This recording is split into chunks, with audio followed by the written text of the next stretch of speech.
The San Jose Sharks have hope, but are the rest of the Pacific basement dwellers lost at sea?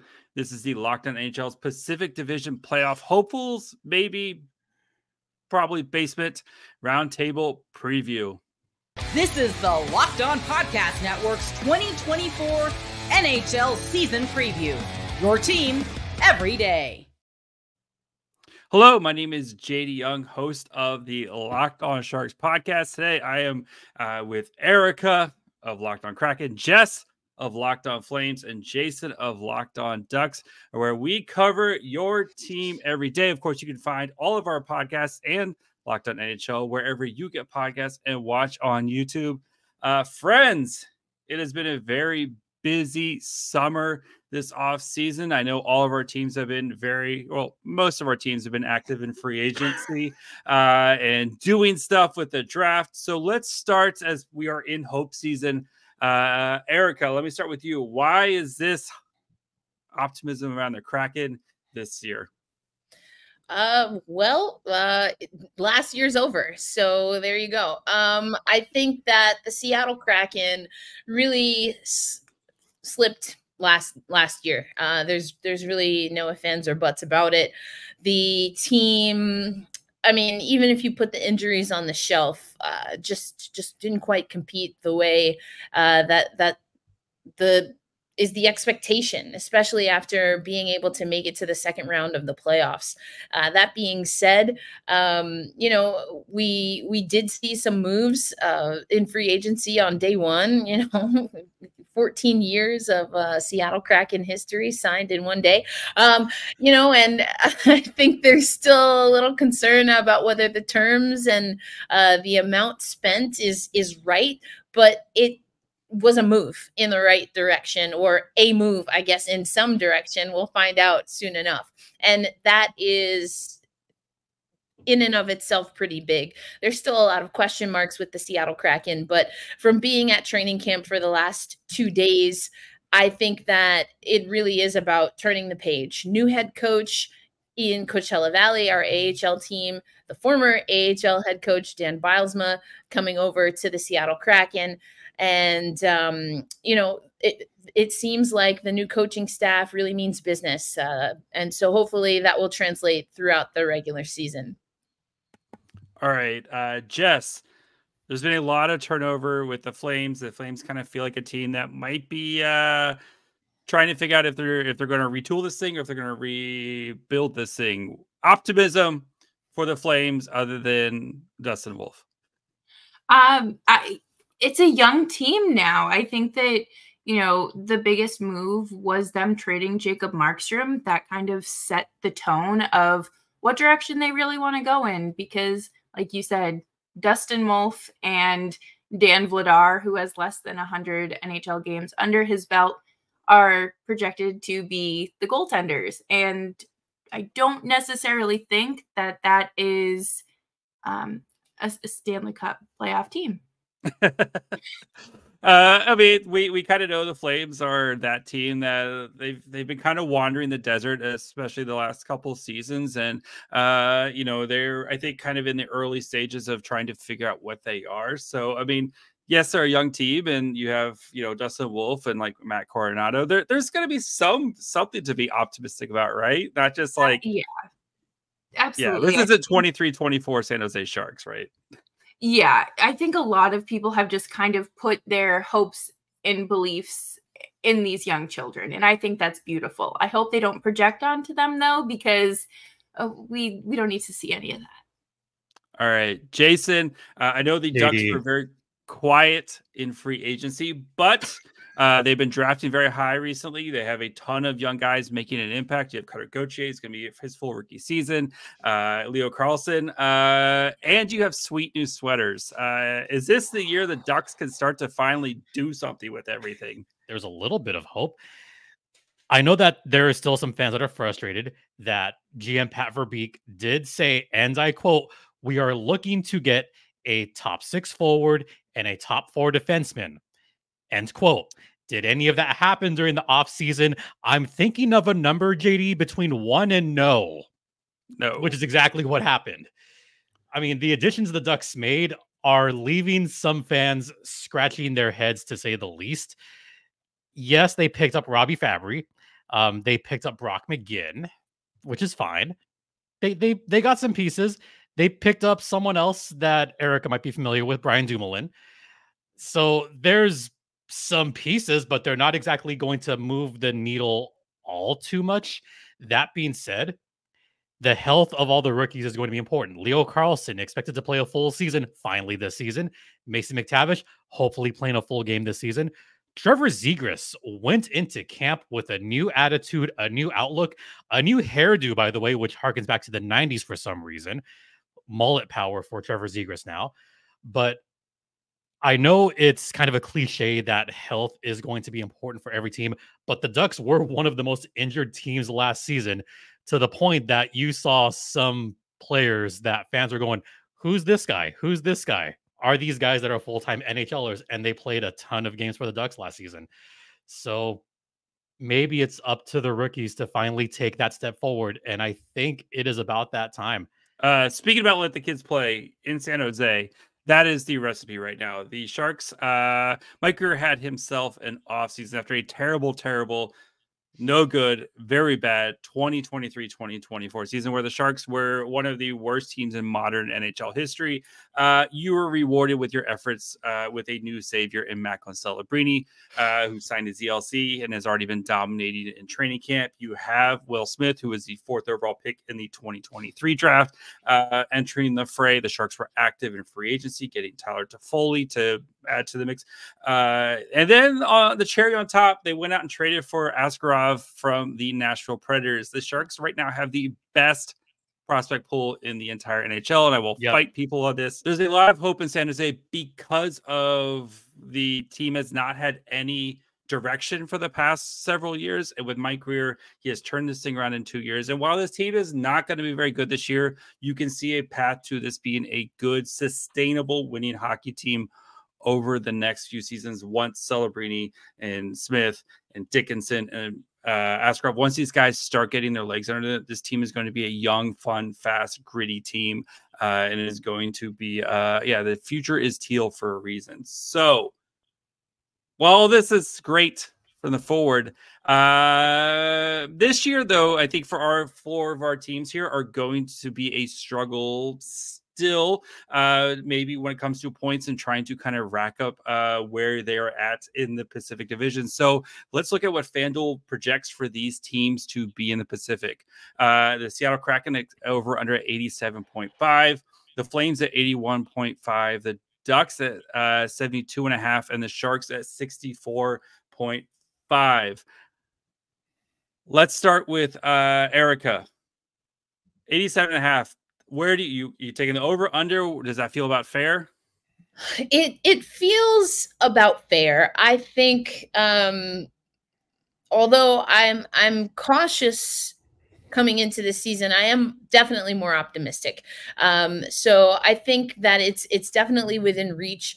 There obviously are things that in a first handful of days through main training camp that are yet to be seen. Who's going to be the #1 goaltender comes to mind. I don't think we have Joey Daccord fighting for an NHL spot. I think it's a matter of him perhaps fighting for the starting spot with Philip Grubauer. But if you look at, I mentioned, the free agency, we have Chandler Stevenson and Brandon Montour coming over, long contracts, again, contracts that the fan base, rightfully so, is curious about. And without question, on paper, the Seattle Kraken are better with those 2 players coming into this season. I think also you talk about the youths, both JD and JD squared, if you will. You talked about the youths, and I think that it's not a guarantee, but I think there can be a good chance that some of the offense that we need to reach and to get that over is going to come from some younger players. I'm thinking Shane Wright. I'm thinking Matty Beniers getting more settled in. Riker Evans on the defensive side, but more puck movement. Montour, Riker Evans, players like that, I think are going to help where, again, putting, if we can, injuries on the shelf, the Seattle Kraken just couldn't move the puck successfully, had trouble entering the zone, were getting stuck, trying to exit the zone, and just weren't particularly good in those particular areas. And I think that Dan Bilesma wanting to play fast gives me hope that we can reach over that prediction. Jess, the Flames, it's 81.5. I don't know about you, but I'm taking the under on that. I think this Flames team is not very good, to be honest. Where do you stand? Do you think it's fair, over, under? Yeah. I think it's generous. Generous. I would hammer the under here, just because, I mean, the amount of turnover this team has had in the last 18 months alone is significant. They went from one of the best penalty kills to, I don't even want to think about it, but they have been humbled. And I think it's going to be difficult. They're going to have to take their medicine, but I mean, it'll all be worth it in the end, maybe. Yeah, I think shaky goaltending can undo a lot. And the Flames, well, again, Dustin Wolf, there's a lot of hope in Dustin Wolf. Devin Cooley, who's great story and stuff, doesn't kind of scream a lot of confidence. Dan Vladar, same thing, who struggles to stay healthy. Yeah, they can play great in front of him, but as someone who's watched a lot of shaky goaltending the past couple seasons, the key to tanking shaky goaltending. So, Jason, is this the year where the Ducks, again, 72.5, or do we see them start to kind of maybe start to at least attempt to be a competitive team, at least through the trade deadline? Is 72.5 over, under? Where are you going? How dare they? 72? Are you kidding? I'm taking the over all day, every day, 365 and a quarter days of the year.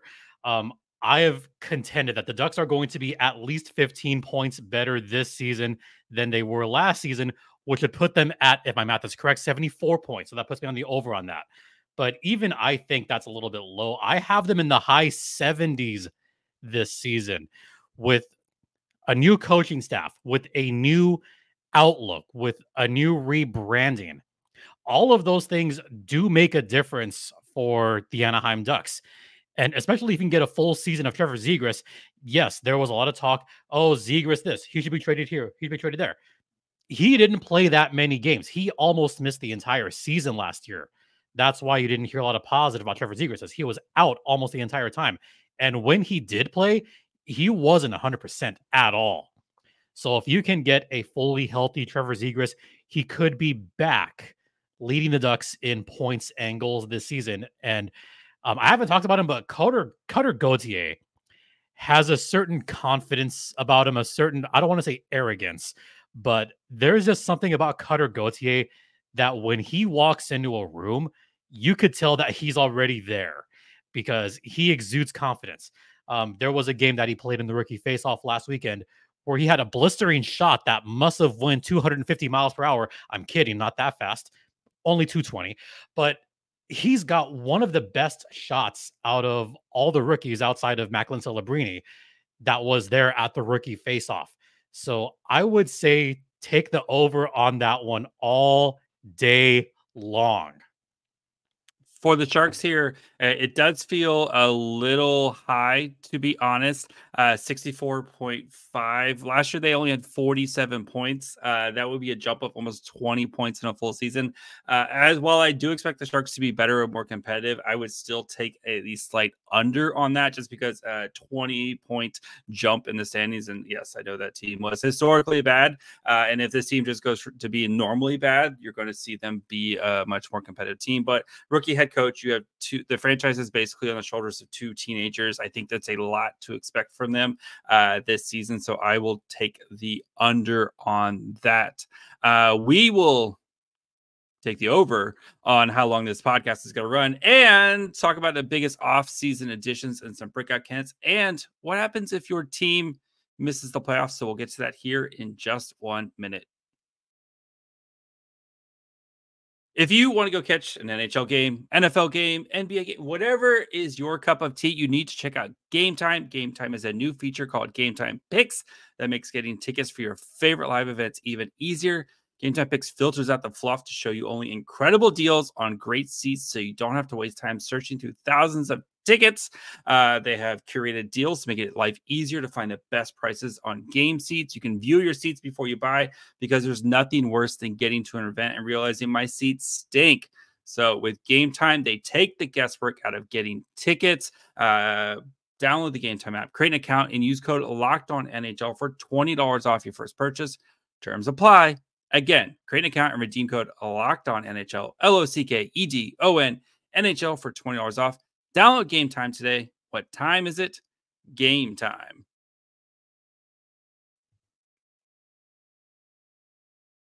All right, we are back. Of course, thank you guys for making it Locked On NHL your first listen, watch, whatever it is. For your second listen, go check out any of our podcasts. We do a good job covering the team 5 days a week. And our team, some of our teams have hope and optimism, and some of them are the Calgary Flames. So this offseason, sorry, Jess. This offseason, what do you think is the single most important thing your franchise did? We'll go through these quick. Erica, biggest move, the most important move for the Kraken this offseason? I mean, I think it really is hands down bringing up that coaching staff, at least part of it, from the AHL and the Coachella Valley Firebirds to the Seattle Kraken. Disco Dan Bilesma already getting after it in the first handful of days. I've said on Locked On Kraken over really the last 2 training camps that the fatigue that we see in October, November, December has to be fixed in training camp. And it looks like Dan Bilesma and company are willing to do that. So I have to go with coaching for this one. Jess, the biggest addition to the Flames this offseason? Their willingness to let the kids play. I think that that's been a big challenge in the past for the Flames. And it's just nice to see them take this clear direction and allow this opportunity to be there for a bunch of these kids. All right, Jason, I know, again, quiet off season, but biggest addition. I got one. Naming a captain. I know it's not an addition because they didn't make any this season, but finally having a captain after a couple seasons. Radko Gudas is going to lead the future of the Ducks, and this could be a Niedermayer situation where you had an older captain and help groom the next captains, a la Ryan Getzlaf. So fingers crossed, in a couple of seasons, Ducks will be back in the playoffs. All right. I think for the Sharks, it's pretty easy. You found your franchise center, Macklin Celebrini, with the first pick of the draft. I know they added pieces like Tyler Toffoli, who's going to be a huge piece, but this is why you lost all those games last season, was to get yourself in a position to get Macklin Celebrini. And Celebrini is going to help change the culture in San Jose. It's been a lot of losing, especially since Joe Pavelski left. And while I don't think, Celebrini is expected to be Joe Pavelski right now, I would not be surprised if he is the captain here in the next couple seasons, especially with the injuries at Logan Gutierrez. But you found your franchise center in Macklin Celebrini. You can now kind of, everything else fits around him. So I think for a very busy offseason, again, Macklin Celebrini was that crown jewel. So I know there's still excitement. There's players that maybe are going to take that next step. Let's go around the horn here and discuss some of those. So, Erica, I know you have a lot of guys. Matty Beniers, he had a great rookie season, kind of fell apart last year. You have Shane Wright, we've been waiting for him to kind of make his debut. Who do you think is going to be the breakout guy for the, or it could be defenseman? Because I know you love yourself a defenseman. I do. That's right. So you should probably get on that, JD, or the Shark should. But anyway, I think, the obvious answer really is Shane Wright, not just because everyone's been waiting and, he was such a high coveted prospect that then fell into the Seattle Kraken. But I really want to go not about the storylines, but about the work. He's put in work during rookie training camp as a leader. In the offseason, even the way he was talking about the approach to the offseason, the approach to the upcoming season, it sounded like someone who was determined to make the NHL. And then we don't have a lot of size on the Seattle Kraken. Matty Benier is just talking about how he's working so hard to put on pounds. Berkeley Catton needs to size up. We talked about that last week on the show. And then you have a player like Jagger Firkus, also very skilled offensively, but won't cut it if they can't beef up. Shane Wright has gotten bigger, he's gotten smarter, he's gotten more mature, and he's determined to make the NHL. And that is exactly the kind of young player that we need to infuse the bloodline of the Seattle Kraken. All right, Jess, who do you think is the breakout player for the Flames this season? I think it's Dustin Wolf, as a surprise to no one. He has put in the work and has had his resume is incredibly impressive. And I think that after spending the last half of the season with the Flames, since Dan Vladar was out with surgery, he got a taste of that work ethic that you need at the NHL level. And we've heard players talk about it time and time again, how different it is, even from the AHL. So I think that preparation helps. And then, of course, his already skilled ability, like there's only so much you can say about that. But I do think Matt Coronado as well. He had some problems skating last season, and while he has a fantastic shot, it does seem like he spent a lot of time this summer training with a skating coach, which is nice. We got to refine those skills. Yes. All right, Jason, you have a plethora of guys to choose from here. Leo Carlson, of course, makes a ton of sense. Cutter Gauthier, who it's going to be his rookie season, played a handful of games, a taste at the. But where are you going? Who is the breakout candidate for the Ducks this season? As much as I want to say Trevor Zegras, who saw limited action, you ready for a hot take? A really hot take? Cutter Gauthier, 50-point season. Cutter Gauthier is going to be a finalist for the Calder Trophy next season, right along with. You're gonna. I didn't say he'd win it. I said he'd be a finalist along with Macklin Celebrini.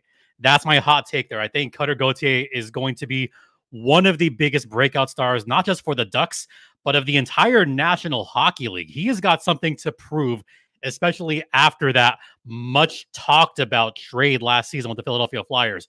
He's got something more to prove, not just to himself, but to everybody else. And the way he composed himself, the way he's already looked in training camp, rookie faceoff, even last season, etc. He is ready for the big time. He is ready to take over in this league now. So I see him as a Calder finalist. Sorry, JD. But hey, at least I didn't say he'd win it. I didn't go that far because Macklin's very good.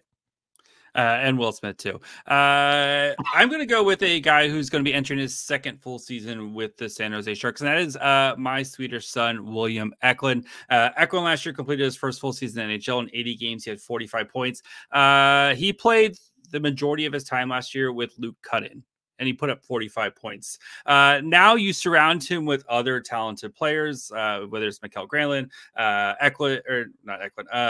Fabian Zetterlund, Will Smith, Celebrini, Tyler Toffoli. I think you're going to see all the skills that made Eklund such an intriguing prospect when he was drafted in the 2021 draft. You're going to see that all on display and actually get the production. I think Eklund is going to have a 70-point season. I think he's going to lead the San Jose Sharks in points this year for a young, exciting team, and this will probably be the only season that Eklund leads the points, the team in points. But I got to give it to him at least one season. So for all of us ride or die Eklund guys, so we will continue looking at all of our teams and kind of deciding what's at stake for the teams if they don't make the playoffs, and kind of who could maybe sneak in for one of our basement teams. So we'll get to that here in just 1 second.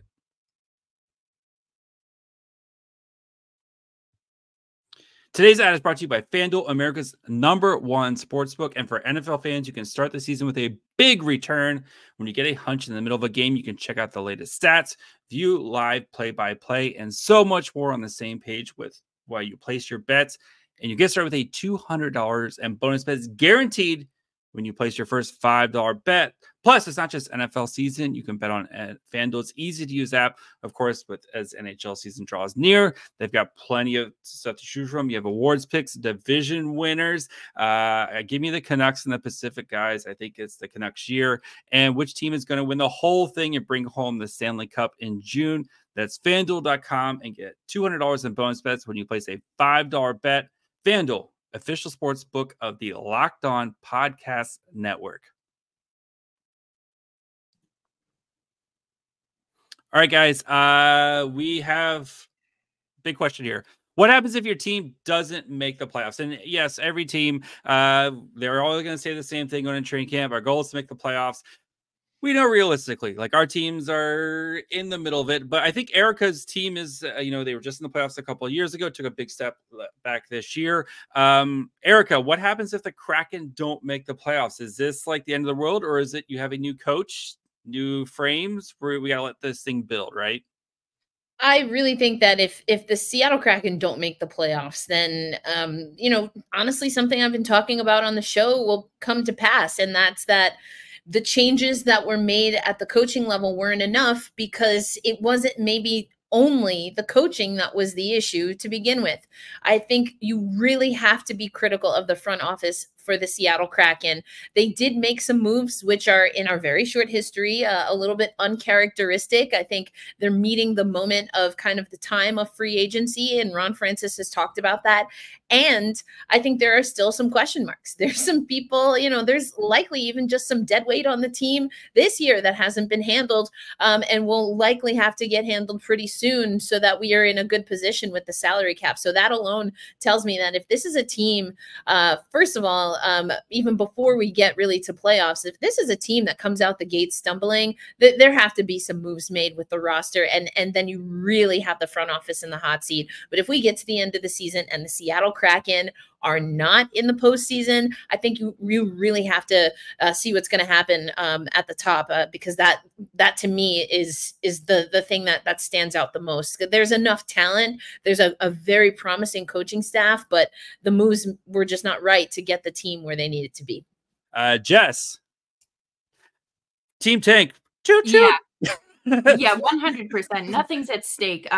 Maybe some tea times and some vacations have to be rearranged. I truly don't think I don't think anyone's job is really on the line here. It is kind of, this is just year 2 post Daryl Sutter and Brad Treliving, who was the general manager for 10 years. So it has just been a huge philosophical shift. And if they don't make the playoffs, that's fine. Things are still going in the right direction. All right, Jason, I mean, I think for the Ducks, right, it's that time to maybe get out of the basement. Can you become a fun, frisky team where maybe, you're hanging around till the trade deadline and something like that? Is that kind of the goal for the Ducks this year? Maybe not fun and frisky, maybe more like big and brawling. I mean, you saw that the Butcher was just named the 9th captain of the Anaheim Ducks. This isn't a team that's going to be fun and frisky. This is going to be a team that's going to beat you into submission every single night. That being said, I don't think the question is there anything at stake if they make the playoffs? I think the big question is what's at stake if they wind up in the bottom of the standings. If they see that there's nothing moving the needle, if they somehow wind up worse in points or stay right where they're at, then to Erica's point, I mean, like she said, it's not just coaching. It's not just a new coaching staff. It's about the players themselves. So I think the big question is, can they at least make a market improvement? Can they go from 8th or 7th to 5th or 6th? I think that's going to be one of the biggest question marks, along with what's Trevor Zegras going to do? How's he going to respond to having like a full offseason where he's finally getting healthy? And how are the new guys going to respond with some of the guys kind of leaving? Because that's been the Ducks the last 5 seasons, is they would have guys leaving on expiring contracts on the trade deadline, or in the offseason. They've lost more than they've gained, and they could have spent the money. They didn't. So playoffs aren't at stake here. It's just don't wind up in the cellar is at stake, if that makes sense. Yeah, I think for the Ducks, like I feel like they're that team that like you got to start to see something. You have so many high picks on this team, right? Mason McTavish, Leo Carlson, Cutter Gauthier. You got to start to see something out of this core before you can start to put more assets to try to kind of put them over the edge. So yeah, I think this is a big year for the Ducks to try to figure out what they have there. For the Sharks, there is no expectations to make the playoffs. I think the biggest the expectation for the Sharks is just to be competitive more. I mean, there was too many games last year where it's 10-2, 10-1, 7-1 against the Kraken. Like you can't have those types of games, especially with so many young players. And that is the expectation. Mike Greer said it. New head coach Ryan Warsofsky said it. Just be more competitive night in and night out. And this is a team that's going to need to learn how to win because you have so many young guys, and you have some guys that they added, like again, Tyler Toffoli, Barclay Goodrow, guys who won on the biggest stages. But I think for this team, it's just, can you learn to be a 60-minute team, right? Can you play a full 60 minutes instead of just, we see half a game and then this thing falls apart and you give up 3 goals in 5 minutes or something like that. So that's the expectations for the Sharks. So really quickly before we get out of here, who's your pick out of this group? I think we're all probably going to be pretty unanimous. Who ascends up and leaves us next off season, and why is it the Seattle Kraken?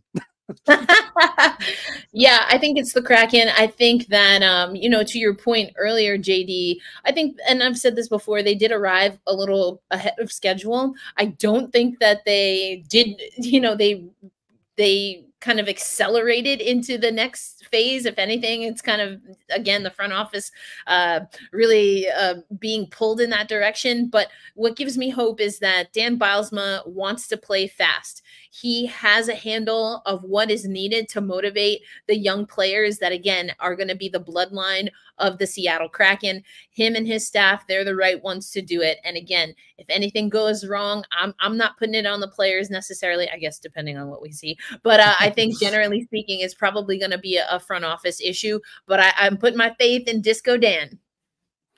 All right, Jess. I mean, right? It's the Kraken or bust for the 4. You're our only hope, Erica. Yeah. So I think we're all agreement there. Someone, if Erica goes up, somebody's got to come down. Who drops out of the top 4? Jason. I have an answer for that. Sorry to my crosstown rivals, the Los Angeles Kings. I think they are going to not only get out of the top 4, they're going to miss the playoffs altogether. The Kings did not look as impressive as I thought they were going to be this offseason. The Pierre-Luc Dubois experiment has crashed and burned like nobody's business.